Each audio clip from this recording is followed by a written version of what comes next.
Olá, bem-vindos ao Judiciário em Revista, o programa que leva até você os últimos acontecimentos do Judiciário paraibano. No programa de hoje, você confere. O Tribunal de Justiça da Paraíba discute efetivação do escritório social e cidadania para egressos do sistema prisional no estado. Sejusc Fazendário realiza audiências de conciliação para resolver ações de reintegração de posse envolvendo 72 famílias. Lançada a campanha em homenagem aos 29 anos do Estatuto da Criança e do Adolescente. Visita ao presídio do Roger fecha ciclo de inspeções do CNJ e TJPB, as unidades prisionais da capital. E em nosso estúdio, Silvana Carvalho Soares, juíza substituta da 4ª Vara Civil da capital, fala sobre o crime de estelionato sentimental. Está começando agora o Judiciário em Revista.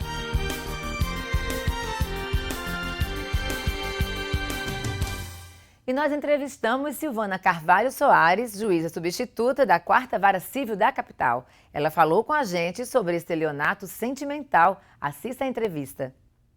Doutora Silvana, o que é o estelionato sentimental e qual a previsão legal desse crime? Bom, a gente falar de estelionato sentimental é entrarmos um pouco na esfera do que tem acontecido na nossa sociedade. Ultimamente, as pessoas estão sendo vítimas de diversos golpes e o estelionato sentimental é mais um deles.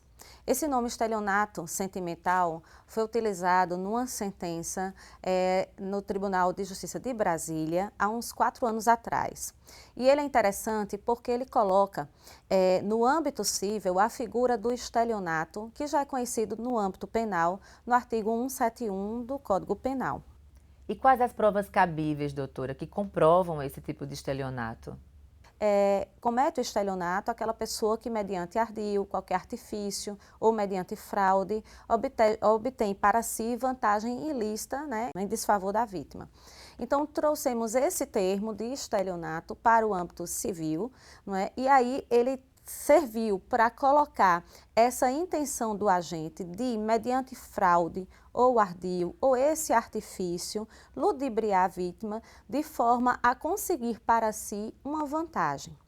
O que coloca no campo do sentimental, do sentimentalismo, é que a vítima ela está imbuída nessa relação de afeto, de amor, de confiança, aonde ela não sabe que o outro está querendo aplicar nela um golpe. E como todo relacionamento é baseado na confiança, esse trair da confiança gera contra ela, além do prejuízo financeiro e óbvio, que aí nós temos como ressarcir no campo do dano material, mas gera também aquele conflito próprio, aquela dor íntima, o direito subjetivo, a honra ou dignidade da pessoa humana, e aí sim a gente vê que pode caracterizar também o dano moral nessa vítima. Então, não são raros os casos, infelizmente, em nossa sociedade, em que esse golpe está sendo aplicado, muitas vezes com a ajuda de uma verdadeira quadrilha que está ao redor daquela pessoa. Às vezes quem se passa por este homem nas redes sociais é na verdade uma mulher, nem um homem chega a ser propriamente, e finge todo um relacionamento com a vítima, e a vítima é às vezes carente ou mesmo ludibriada pelos informes, por todos os detalhes que aquele agente faz, acaba depositando quantias em dinheiro, às vezes comprando automóvel, comprando moto, e assim um acaba se doando o tempo inteiro, enquanto o outro apenas recebe. Então há um desequilíbrio nessa relação, onde uma parte doa sentimentalmente e também o seu patrimônio, enquanto a outra só obtém a vantagem. Então, a princípio, dentro de um relacionamento, não é crime você receber presentes ou algo. Mas, quando ambos estão dentro desse relacionamento baseado na confiança, neste caso não. Um está apenas querendo sugar, querendo extrair em seu proveito, não é, o que o outro tem para dar. Não há, em relação ao agente, nenhuma situação de afeto. E o mais grave e que tem acontecido é que, por vezes, esses encontros não são só virtuais. Há encontros físicos, onde a vítima banca passagem, banca hotel, banca o final de semana inteiro, não é? E o agente chega a ter relações sexuais com a vítima, todo um interesse, promessa de casamento, promessa de filhos, e de repente, depois que o dinheiro é depositado na conta dele ou de outra pessoa que ele indica, essa pessoa simplesmente some.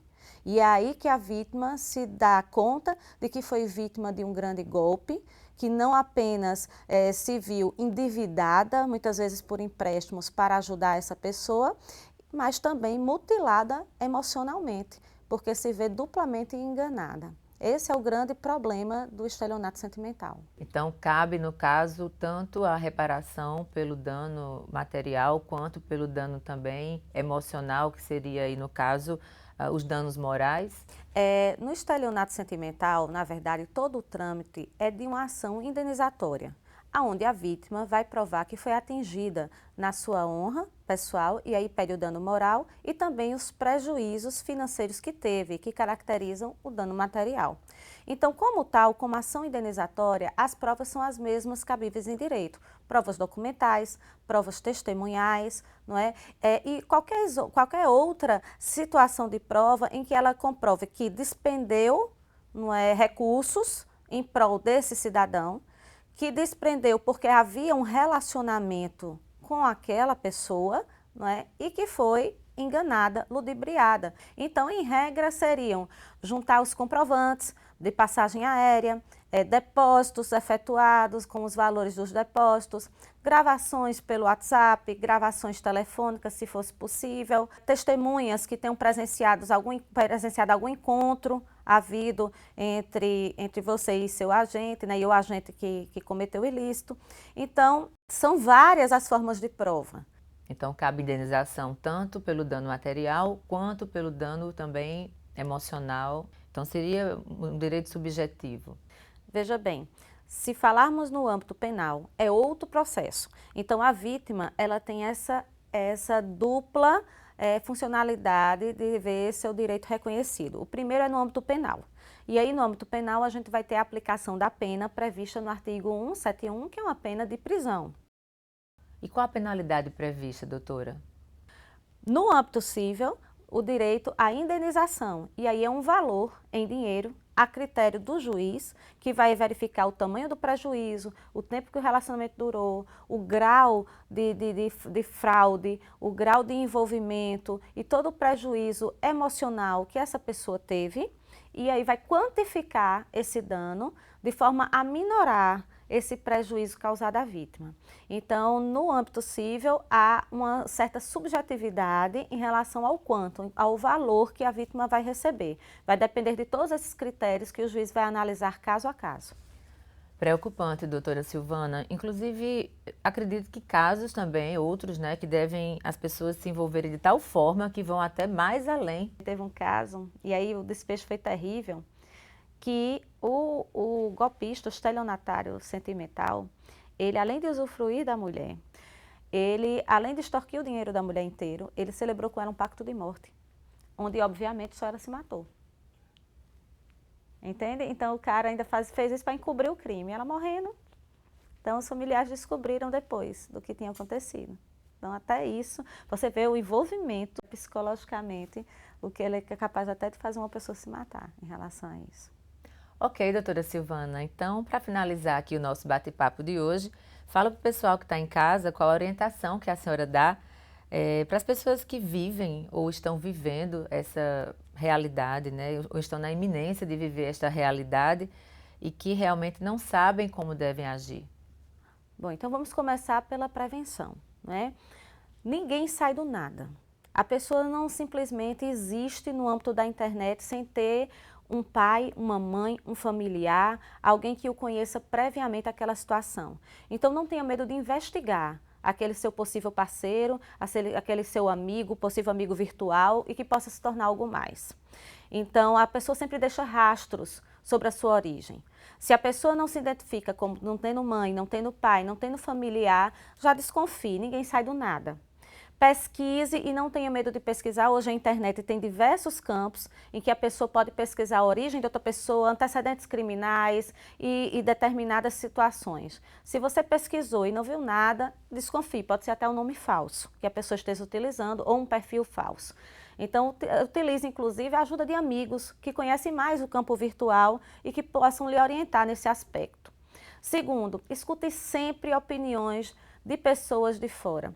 Às vezes a pessoa está tão envolvida dentro de um relacionamento, e não é mentira que muitas vezes a paixão cega e a gente não consegue ver detalhes ou começa a não perceber certas incongruências, certas diferenças na história contada pelaquela pessoa e do que é a história real. E muitas vezes as pessoas, os seus amigos, as pessoas que estão próximas do convívio, vai começar a perceber essas divergências, esses desencontros de história e procure ouvi-las também. Com certeza, pessoas que lhe amam querem o seu bem e vão dar conselhos para o bem.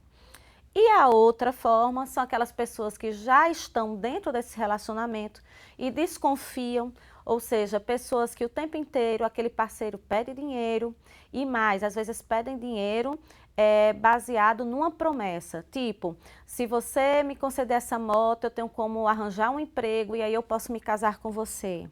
Ou agora eu estou em dificuldades financeiras, mas assim que eu estiver melhor, eu vou lhe assumir e vou assumir você para minha família.